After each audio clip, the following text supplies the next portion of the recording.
الحمد لله رب العالمين والعاقبة للمتقين والصلاة والسلام على سيدنا محمد الصادق الوعد الأمين.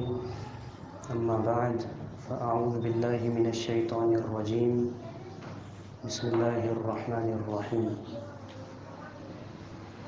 انما بے شک صرف اور صرف المؤمنون مومن لوگ وہ ہیں الذین وہ لوگ آمنوا جو ایمان لے کر آئے باللہ اللہ تعالیٰ پر ورسولہ اور اس کے رسول صلی اللہ علیہ وسلم پر ثم پھر لم یرتابوا انہوں نے شک نہیں کیا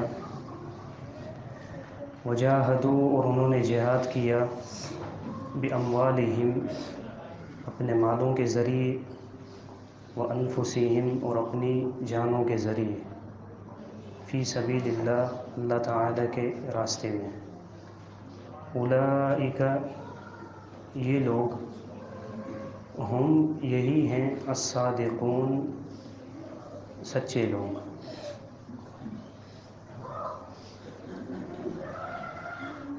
جہاد کے حوالے سے گفتگو جاری ہے کہ جہاد کی دو قسمیں بنتی ہیں، ایک اقدامی جہاد اور ایک دفاعی جہاد.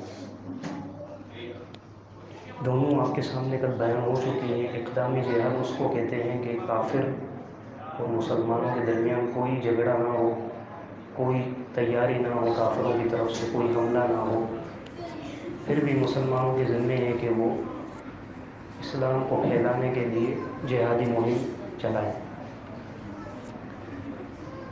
اب اس اقدامی جہاد کے لیے شرطیں ہیں کچھ، وہ شرطیں میں آپ کے سامنے بیان کرتا ہوں، پھر اس آیت کو آج پورا کرتے ہیں اللہ کی توفیق سے انشاءاللہ.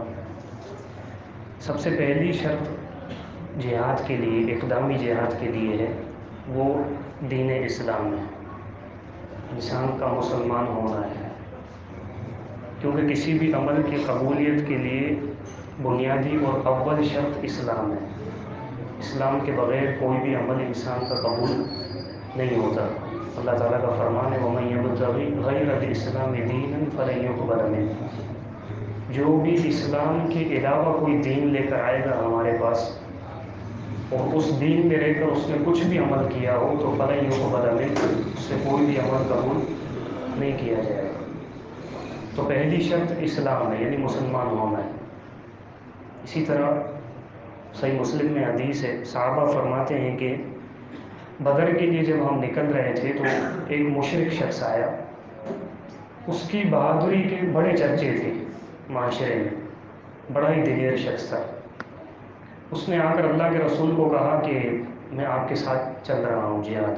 صحابہ خوش ہو گئے کہ یہ تو بڑا بہادر ہے، ہماری کمر مضبوط ہو جائے گی یہ چلے گا. تو اللہ کے رسول صلی اللہ علیہ وسلم نے اس سے پوچھا کہ اتؤمن باللہ ورسولہ، کیا ایمان رکھتے ہو اللہ اور اس کے رسول پر، مسلمان ہو تم؟ اس نے کہا کہ لا، نہیں. تو اللہ کے رسول صلی اللہ علیہ وسلم نے فرمایا کہ فرجع فلن استعین بمشرک، تو پھر چلے جاؤ، مجھے مشرک سے مدد لینے کی کوئی ضرورت نہیں ہے. یہ تقریباً 2 مرتبہ اس نے ریکویسٹ کی کہ میں چل رہا ہوں، اور اللہ کے رسول نے 2 مرتبہ اس سے پوچھا تو اس نے کہا کہ میں مسلمان نہیں ہوں. تیسری مرتبہ جب اس نے ریکویسٹ کی، پھر اللہ کے رسول نے اس سے پوچھا تو اس نے کہا ہاں میں مسلمان ہوتا ہوں. تو اللہ کے رسول نے کہا کہ فانطلق، اب آ جاؤ. تو پہلی شرط اسلام ہے.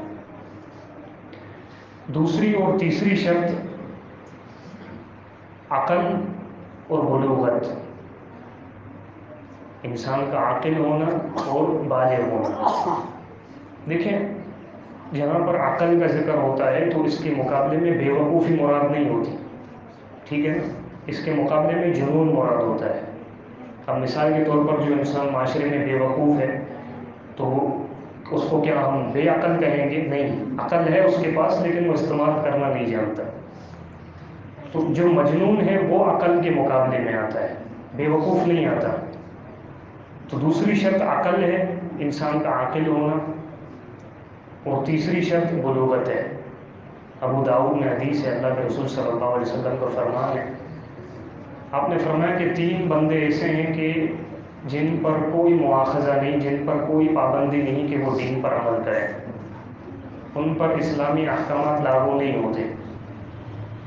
ان 3 میں سے 2 یہ ہیں، ایک مجنون جس کی عقل ہے ہی نہیں، آپ کو ملیں گے ہماری انگورا پر 6 نمبر گلی میں ہمارا ایک بھائی ہے، وہ علاقے میں گھومتا رہتا ہے، یہ مجنون ہے، اس بیچارے کو پتہ ہی نہیں یہ کپڑے پہننا کیا ہے، صفائی کیا ہے، یہ بھی جنون ہے۔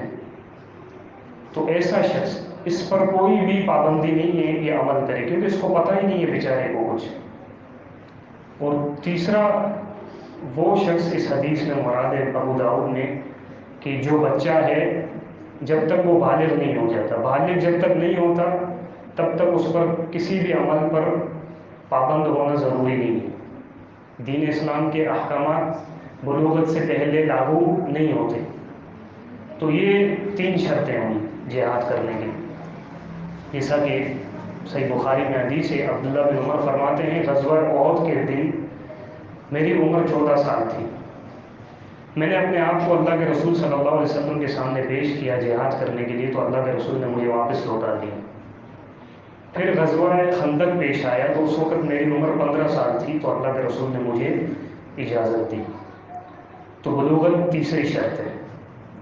چوتھی شرط، مجاہد مرد ہوگا، عورت نہیں ہوگی۔ سمجھ رہے ہیں بات؟ مرد ہونا ہو جہاد کرنے کے لیے ضروری ہے۔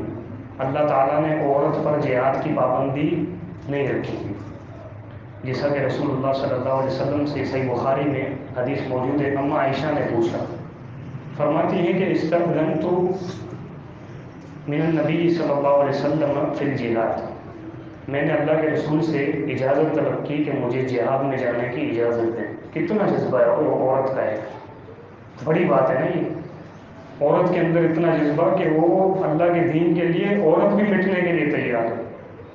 اور ہمارے ایمان اتنے کمزور ہیں، جہاد کا سنتے ہیں ہماری ٹانگیں لرزا جاتی ہیں، ہم ڈرنے لگتے ہیں کہ یہ بیانات کیوں ہوتے ہیں، یہ باتیں مت کرو، وہ باتیں مت کرو، یہ خوف ہے ہمارا۔ تو فرماتی ہیں میں نے اللہ کے رسول سے اجازت لی تو اللہ کے رسول نے فرمایا کہ جہادکن الحج، تمہارا جہاد حج ہے۔ حج میں بھی ایک مشقت ہوتی ہے، جہاد میں بھی مشقت ہوتی ہے، لہذا تم حج کرو جو کہ دین اسلام کے فرائض میں سے ایک فریضہ ہے، جہاد تم پر فرض نہیں ہے۔ اسی طرح صحیح بخاری میں دوسرے الفاظ ہے کہ نعم الجہاد الحج، تمہارا بہترین جہاد حج ہے۔ دیکھیں یہاں پہ ایک یہ نقطہ بھی ہے کہ دین اسلام کتنا خوبصورت دین ہے کہ ہر ایک کو اس کی طاقت کے مطابق پابند کیا ہے۔ مرد کی ساخت جو ہے، اسٹرکچر ہے، وہ قوی ہے، طاقتور ہے، وہ بھاری کام کر سکتا ہے، عورت نازک ہے، بھلے وہ جسمانی طور پر صحت مند ہو، طاقتور ہو دکھنے میں، لیکن اس کی ساخت کمزور ہے، وہ مشقت والے کام برداشت نہیں کر سکتی۔ تو اللہ نے اس کی ساخت جس طرح بنائی ہے اس طرح اس کو پابند کیا ہے احکامات کا۔ جو اسلام پر اعتراضات کرتے ہیں ان کے لیے یہ ایک نقطہ ہے۔ اسی تو بہت سی خوبیاں ہیں اسلام کے اندر، باتیں ہیں کہ اسلام نے ہر انسان کو اس کی طاقت کے مطابق پابند کیا ہے۔ یہ ہمارے اندر بھی ہوتی ہے بات۔ آپ کو میں مثال دیتا ہوں، کنٹینر کتنا وزنی ہوتا ہے؟ کبھی آپ نے دیکھا ہے کہ وہ کرولا کار پر رکھا گیا ہو؟ کبھی بھی نہیں، کار پر نہیں رکھا جاتا کنٹینر کو، ہمیشہ ٹرک پر رکھا جاتا ہے۔ جو بیوقوف ہوگا وہ کرولا پر رکھے گا، کار پر رکھے گا۔ کیوں نہیں رکھتا کار پر؟ کیونکہ اس کی ساخت ہی نہیں ہے کنٹینر کو اٹھانا۔ کنٹینر کو اٹھانے کی جو ساخت ہے وہ ٹرک کی ہے، بڑی گاڑی کی ہے، تو ہمیشہ کنٹینر اسی پر رکھا جاتا ہے۔ تو اللہ نے عورت کو جن احکامات کا پابند کیا ہے اس کی طاقت میں ہے، کمانا اس کے ہاتھ میں نہیں ہے، اس کی مشقت میں نہیں ہے، اس کی یعنی برداشت میں نہیں ہے یہ مشقت کو جھیلنا، تو اللہ نے اس کو پابندی نہیں کیا۔ خرچ کرنا اس کی طاقت میں نہیں ہے، اس کو پابندی نہیں کیا۔ اسی طرح جہاد اس کی بس کی بات نہیں ہے۔ تو جہاد کے لیے چوتھی شرط مرد ہونا ہے۔ پانچویں شرط وہ ہے طاقت اور قوت کا ہونا، قدرت کا ہونا، کیونکہ یہ دین اسلام کے اصولوں میں سے ہے کہ اللہ تعالیٰ اسی وقت حکم کا پابند کرتا ہے کہ جب بندے میں طاقت ہو. تو اقدامی جہاد کے لیے شرط، دفاعی جہاد کے لیے شرط نہیں ہے طاقت. اقدامی جہاد کے لیے شرط ہے کہ طاقت ہو، جیسا کہ اللہ تعالیٰ کا فرمان ہے لا یکلف اللہ نفسا الا وسعها. یہ 5ویں شرط ہے. اور 6ٹھی جو شرط ہے وہ ہے کہ انسان صحیح سلامت ہو، معذور نہ ہو، اس میں کسی قسم کا عذر نہ ہو. عذر کس طریقے سے؟ مثال کے طور پر اندھا ہے تو اندھے پر جہاد نہیں ہے. اسی طرح لنگڑا ہے جو چل نہیں سکتا، نہ سواری پر بیٹھ سکتا ہے نہ دوڑ سکتا ہے، اس پر بھی جہاد نہیں ہے. جسمانی طور پر انتہائی کمزور ہو کہ اپنے آپ کو بھی نہ سنبھال سکتا ہو، اور یہ اکثر حالت بوڑھوں کی ہوتی ہے، تو اکثر بوڑھوں پر جہاد نہیں ہے.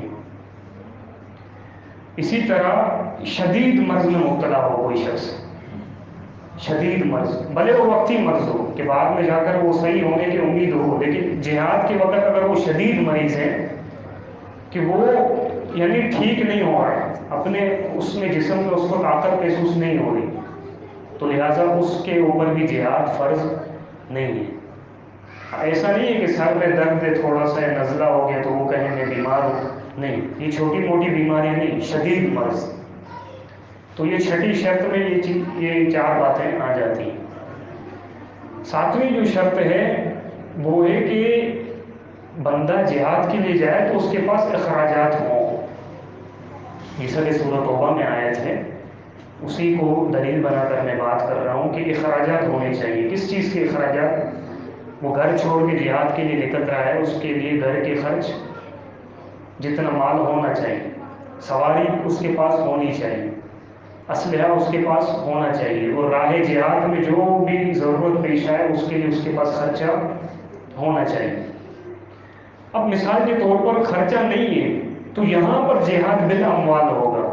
یہ جو ذکر ہے نا کہ باموالہم، لوگ جہاد کرتے ہیں اپنے مالوں کے ذریعے، تو یہاں پر پھر کوئی اور شخص آئے گا کہ وہ جو جہاد میں جانے کا طلبگار ہے، اس کے پاس اگر خرچہ نہیں ہے تو جس کے پاس مال ہے وہ اس کو مال دے گا، اس کے گھر کا خرچ لے گا ذمے اپنے، اس کو سواری دے گا، اس کو اسلحہ دے گا، اور جو ضرورت ہوگی اس کو وہ مال دے گا.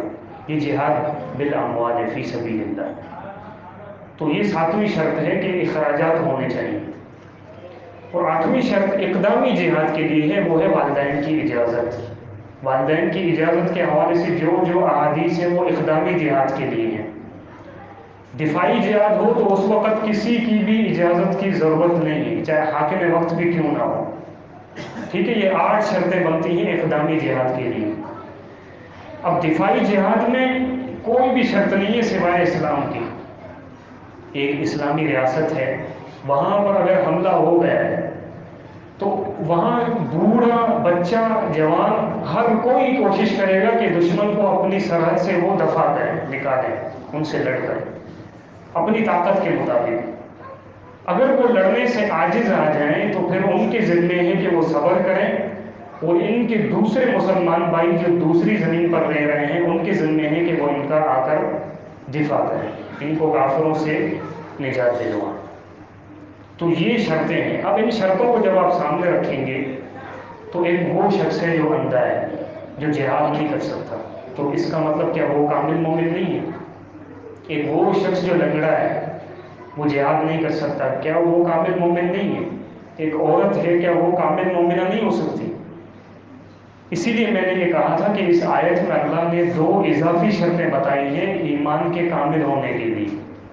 ایک یہ کہ مومن وہ ہوتے ہیں کہ جو اللہ اور اس کے رسول کی باتوں کو سنتے ہیں، مانتے ہیں، اور ذرہ برابر بھی اس پہ شک نہیں کرتے. یہ شرط آ گئی تو بس انسان کامل مومن ہے. پھر ایک اضافی شرط ہے، وہ ہے جہاد فی سبیل اللہ. اب اس کے لیے تو شرطیں آپ نے سن لی، 8 شرطیں. اگر ان 8 شرطوں سے باہر کوئی ہے جو جہاد نہیں کر سکتا تو کیا وہ کامل مومن نہیں ہو سکتا؟ وہ ہو سکتا ہے اس وقت کہ جب اس کے اندر یہ پہلی شرط آ جائے کہ جو اس کو اللہ اس کے رسول کا فرمان سنتا ہے اس کو سن کر قبول کرتا ہے اور عمل کی کوشش کرتا ہے. ہاں البتہ اگر کسی کے اندر یہ شرطیں موجود ہیں جہاد کرنے کی اور اللہ نے اس کو توفیق دے دی جہاد کی، تو یہ مکمل مکمل مکمل ایمان کی دلیل ہے۔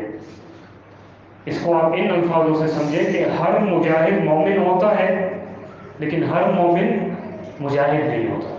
ہر مومن مجاہد نہیں ہوتا، لیکن ہر مجاہد مومن ہوتا ہے، کیونکہ جس نے اپنی جان لٹا دی نا، اس سے بڑھ کر ایمان کی کیا دلیل ہے کہ اس کو اللہ کی بات پر اتنا یقین ہے کہ اس نے اپنی جان لٹا دی۔ تو ایسے ہی لوگ ہیں جن کے بارے میں اللہ فرماتا ہے کہ اولئک هم الصادقون، یہی لوگ سچے ہیں، یہی لوگ اصل میں سچے ہیں۔ کس طرح سچے ہیں؟ آپ کو میں اس کی مثال دوں۔ ایک شخص سے اس نے آپ کو ایک ذمہ داری دی ہے، مثال کے طور پر آپ کو کہا ہے کہ زیادہ راہ آپ لے کر آئیں، ایک ڈیسٹینیشن اس نے بتائی ہے، ایک مقام اس نے بتایا ہے کہ فلاں مقام پر تمہیں پہنچنا ہے فلاں فلاں چیز لے کر، زیادہ راہ لے کر۔ اب آپ مثال کے طور پر آپ کو پتا ہے کہ مجھے اس ڈیسٹینیشن پر پہنچنا تو ضرور ہے، مقام پر پہنچنا ضرور ہے، آپ جاتے ہیں زیادہ راہ نہیں لے کر جاتے۔ آپ نے اس سے وعدہ کیا کہ ہاں اس نے ذمہ داری لگائی ہے تو میرا کام ہے میں اس کے پاس جاؤں زیادہ راہ لے کر۔ اگر آپ نہیں لے کر جاتے تو آپ سچے ہیں؟ نہیں، آپ جھوٹے ہیں۔ اسی طرح اگر آپ مثال کے طور پر آدھے راستے میں زیادہ راہ لے کر جائیں، بیچ راستے میں چھوڑ کر پھر خالی ہاتھ جائیں، تو پھر کیا آپ سچے ہیں؟ نہیں۔ سچا وہ ہے جو اپنی منزل سے نکلا ہے، سفر کرتا ہے کرتا ہے کرتا ہے، اور جہاں تک اس کو پہنچنا ہوتا ہے وہاں تک پہنچنے تک اس کا زیادہ راہ اس کے ساتھ رہتا ہے، اور جب وہ پہنچ جاتا ہے تو جس نے اس کی ذمہ داری لگائی ہوتی ہے اس کے سامنے وہ اپنا زیادہ راہ پیش کرتا ہے، تو وہ کہتا ہے ہاں تم سچے ہو۔ نہیں آئی سمجھ میں؟ آپ کو بات سمجھ آ گئی؟ یہی مثال ایمان کی ہے۔ مومن کی ڈیسٹینیشن کیا ہے؟ موت ہے، اس کا مقام موت ہے، اس کی ذمہ داری لگانے والا اللہ ہے۔ اللہ نے ذمہ داری لگائی ہے ایمان اور عمل صالح کی، جو کہ زیادہ راہ ہے۔ اب ایک بندہ اگر زندگی میں ایمان والا ہے، وہ عمل کرتا ہے، پھر بیچ میں چھوڑ دیتا ہے، تو یہ سچے ہونے کی دلیل نہیں ہے۔ یا تو وہ عمل کرتا ہی نہیں ہے، پھر بھی وہ سچا نہیں ہے۔